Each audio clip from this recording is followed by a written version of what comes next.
You're looking for a proven roadmap for success in your private practice, especially when it comes to marketing. We've distilled 5 stages that every practice goes through on their road to 7 and multi-7 figures. And we're excited to share them with you today. Here's the thing. If you don't know what you don't know, it's going to be hard to get where you want to go. And in working with over 2,000 practices one-on-one here at Therapy Flow and working with tens of thousands adjacently through our events and our conferences and our different places that we do that work, we have seen what works, what doesn't work, and what you need to put in place to build. So for today, we're walking you through the 5 stages of marketing development that you can follow and you can graduate through to have great, incredible success for your therapy practice. Let's dive in. Yeah, the first place we have to start, guys, is your brand foundations.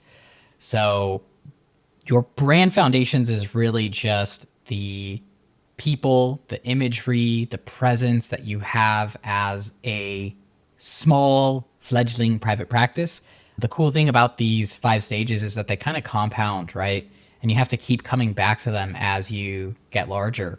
And so in the early days, maybe the brand is just you and your headshot and getting your Psych Today profile and maybe being in a couple Facebook groups that maybe some therapists pass some referrals around to, or maybe showing up to those networking events. But as you grow, this kind of has to scale into something bigger, right? You have to do these activities on a much larger scale. But as you're kind of getting started, it's just what are sort of those first little areas that people can start to see you, start to understand what you do, how you do it, maybe your approach, where your practice is, how can people get in contact with you, and sort of all of those things. There's kind of 3 layers that you can look at initially for your brand: people, proof, and presence.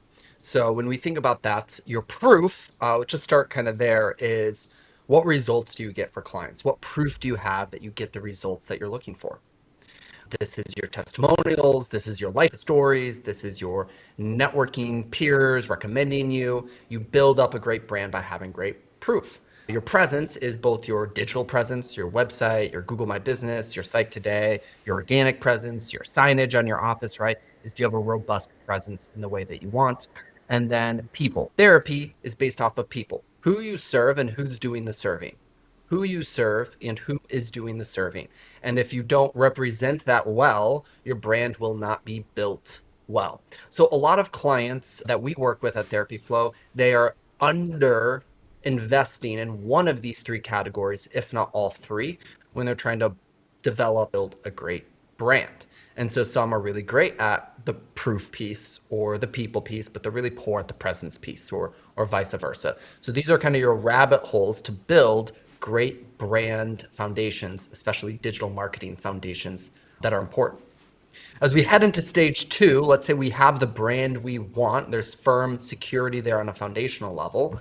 Then we get into what we call an MOS, a marketing operating system. It's probably a new term that you haven't come across. Tilio, unpack what's part of a marketing operating system for a practice. Yeah, so really, once you kind of graduate from your brand stage, maybe you have some referrals and you have some people reaching out to you, and maybe it's just too many for you to handle without maybe dropping some balls here or there, or just hiring someone else completely to manage that process. There's sort of this step in between really growing and actually managing what you've currently got. And so a lot of private practices don't actually like run or operate their marketing and intake department. They don't track the data, they don't review it, they don't adjust their marketing based on what's happening. They don't invest in automations, AI, or otherwise. And so a marketing operating system is a blend of a couple things. It's a blend of software and habits that you're doing or taking as a practice owner that will allow you to find success while you're sort of managing your marketing and sales. And so one tool that you can use inside of your marketing operating system is going to be that CRM. So your client relationship manager. And that's usually just a software tool, hopefully HIPAA compliant. Therapy Flow has a great option for you when it comes to CRMs, but It's a tool that helps you manage what's coming in from marketing or manage your marketing efforts, see what's actually happening, and have visibility on what's happening with your sales process in an automated way so that way you can get raw numbers so you can see the real data of what's happening with your marketing dollars and your sales efforts. And it gives you really just honestly clarity and speed when it comes to working with a small amount or a large amount Yeah. of new incoming clients. This stage is really important because a marketing operating system involves multiple layers, metrics, tracking, but it's all for the purpose of kind of checking three major buckets. We need the system that collects really great data, that provides clear ownership of action, whether that's softwares that's taking actions or people who's taking action for marketing success, and then clear strategies for automation and scalability, right? You don't want to scale something if we don't have it tracked. We don't want to scale something if it's out of budget alignment. We don't want to fill in the blank. And so if we check those three boxes, we can graduate into stage three, which is scaling traffic. It's choosing a traffic source to grow and to scale. When you do this correctly, it was great advice for therapy flow when we were giving it, is you should carve out one scalable traffic channel and focus on that first to really produce your first $500,000 to $1 million in revenue for the business. Because if you split your attention first across a bunch of different marketing channels, or you choose one that isn't scalable, a traffic source that isn't scalable, you're going to sputter out. I think the classic is Psychology Today. You get on Psychology Today, you get a little bit of momentum, but then suddenly you're like, oh, I need way more than this because it's not a scalable traffic channel. You can't put more into it. You don't control it. You don't own it. So stage three is choosing one traffic source to go all in on. Yeah, the interesting thing about traffic scaling here, guys, is we have to factor in risk when we're looking at these next few stages. And the reason why we have to factor in risk is because your practice is starting to grow at this point. You have data, and maybe you have a little bit of money that you can start spending, or maybe you're nervous, or maybe you're just interested in a lot of things.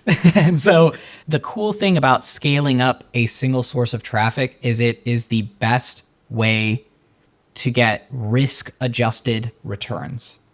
So when you think about cracking the code for the first time on your marketing, on a scalable marketing source, it's hard. It's hard work. Most of the time, it takes a lot of energy for you to kind of figure some stuff out. And Yeah. so scaling up the first strategy all the way is a great way to reduce risks, to have great risk adjusted returns from your strategy. And then once you have great ROI, then you can move on to stage four, which is just marketing multiplication. So once you have a solid brand foundation and solid brand habits that you're carrying through while you're growing, you have great tracking and automation that you found out how to carry through as you're growing, and you've got one major marketing channel firing on all cylinders, then you're ready to introduce channel two, channel three. When we say channel, we mean different methods of getting new eyeballs to your practice. Yeah. And so if you're doing channel two, channel three, channel four, it's just new inputs, new risks that you now have to figure out how to get to work for your practice. It's a great asset once you're there, but don't go too early. Okay. Don't go too Yeah. early. One of the things that Attilia just kind of brushed on was the fact that you have to be doing each one in a consecutive manner. Yes, to graduate into the next stage, but also to sustain the next stage. And this is probably the biggest lesson out of all of these stages is this isn't most likely new information to you, especially if you've been building your practice for a little while. Each one of these stages is like, oh yeah, I know that. But the failure rate of practices as they grow up is because they're forgetting to stay consistent with the brand foundations as they're scaling traffic. And they're not staying consistent with their data collection as they do marketing multiplication and go through each one of these elements. So the failure is less that they're doing the wrong actions or they're not doing the new actions they need to keep growing. It's that they're doing it at the cost of the previous Mhm. actions. They're replacing it instead of adding to it. They're replacing it Mhm. instead of adding to it. And this is the biggest thing that when you're graduating through these stages, you have to get right. You can't let go of all the little things you were doing before at the cost of the new things you're adding into it. So when it comes to marketing multiplication, go one channel at a time. Don't go from 1 to 5, go from 1 to 2, and then 2 to 3, and 3 to 4. And that is how we have great marketing multiplication while staying consistent with the previous stages. And that kind of rounds us out to stage 5, which is delegate and grow. To some degree, as you go through this process, you're going to be involved in it, and you need greater form of delegation. You need greater forms of delegation. Delegation is a skill, it's a value, and it's an action. It's a skill, it's a value, and an action. Because here's the thing, if we have the value of delegation and we try and do it, but we don't have the skill of it, it's going to fail. If we don't value delegation, we aren't going to try and attempt it as often as we should to grow our organization.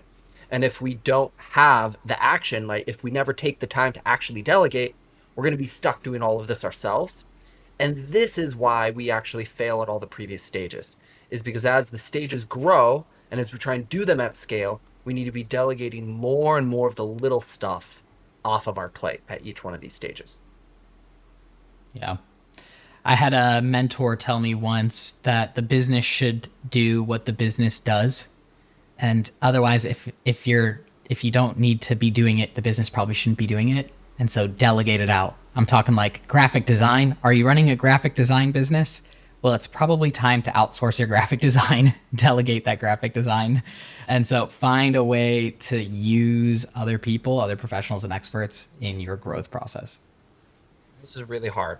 And this, for the larger practices, this is where they get stuck. They tried to delegate too soon. They tried to, before they had an MOS in place. They tried to delegate in order to increase their marketing channels, and the provider they chose didn't go well. And this is the messiest stage by far because it is the most person-centered and skill-centered, I actually think. So my only last tip of recommendation in this is work on the skill of delegating, because the more you try it and track your success with it, the better you're going to get at it. And we see a lot of practice owners, and I've been at fault of this myself, is I've tried to delegate a task even once or twice and it hasn't worked. And so I take it back and I hold on to it a lot longer than maybe I should have held on to it, because the first time or two didn't fail. If it's time to delegate the action, keep trying and keep growing in that skill until it gets off of your plate. Yeah, that's a really good point. We put these 5 stages into a little heuristic and we go deep on them. It's a free resource. There's probably a masterclass worth of content. There's breakout PDF guides, there's slides, there's incredible resources. And it's the 5 stages of marketing development. So if, as we overviewed these 5 stages, you're like, huh, I wonder what stage am I in and how do I graduate to the next stage? We have put all of that together in a totally free practice growth resource quiz for you. You take it, it's 6 questions, you answer them, tells you which stage you're in, and it gives you everything you need, deep dives on how to graduate to the next stage. So I invite you to take that quiz. You'll see links wherever you're watching this video. It's going to transform your practice because it's going to tell you exactly where you're at and where you need to head next. And then you'll be able to access the additional stages that are in front of you in order to grow and build the practice that you want. So we'll see inside of that resource, and let us know. Reach out if you have questions. Cheers. Yes.